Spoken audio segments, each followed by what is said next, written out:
Hey, this is James, and you probably know by now because I tell everybody I've been eating healthy the last 10 years, actually going on 11 years. And the reasons are many. One of the main reasons is because of high blood pressure. I had no idea the health problem that it was until about 6 years ago.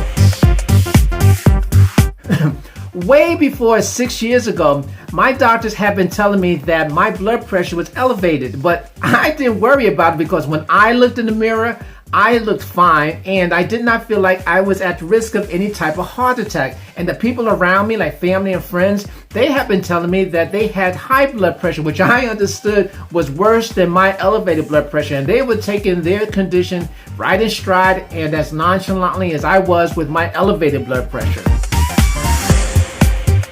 But you know, there's always the event. Something that occurs that wakes you up. And in my case, it was when my father became very ill and we knew that he was going to pass away. And one of the contributing factors was high blood pressure.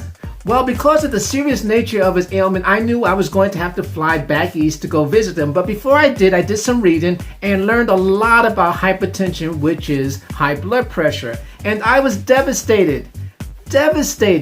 I did not realize the health consequences we suffer when we don't get under control our high blood pressure or even our elevated blood pressure. Frankly, I was disappointed in myself. You know, ignorance is not bliss. But the good news is that there is good news and bad news, and from the both of them, we can learn. Nearly 500,000 or 500,000 deaths in the United States included hypertension as a contributing factor or a primary cause. And according to government and medical resources, if we don't get our high blood pressure under control, we run the risk of heart attack, stroke, heart failure, and kidney failure. And so this is what I did, and it worked.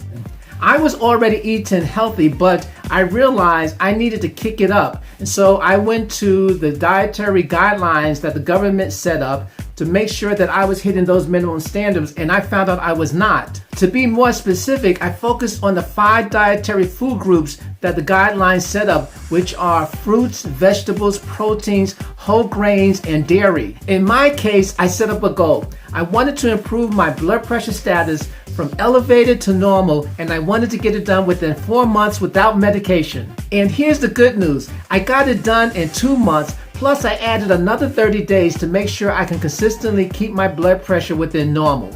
Last week, I had to switch doctors, and so I went into the office to get my medical record reestablished. When they did my blood pressure, here's what it read: 108/67. That's excellent.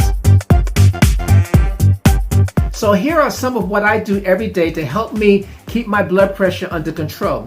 First, I walk every day for 45 minutes. And if I can't get it done every day during the week, I try to make sure I walk no less than 5 miles per week. Secondly, you see these 4 bottles of water? I drink 4 bottles of water a day. Sometimes it's 3, but my goal is to drink 4 bottles of water a day. The dietary guidelines of the government say that I should eat at least 2 cups of fruits per day and no less than 3 cups of vegetables per day. And that's what these 2 cups are. Every day I create smoothies, and in them I have more than 2 cups of fruit and more than 3 cups of vegetables. And last but not least, controlling my weight based on standards for my height and level of physical activity. So that's what I do. If this video about my journey managing blood pressure was any value to you, go ahead and click. Better yet, smash the like button below. It will help me and this channel out with the YouTube algorithm. Also remember to click the subscribe and notification buttons below so that you can continue receiving my videos on how to be a self-made healthy eater. Thank you for that. See you next time.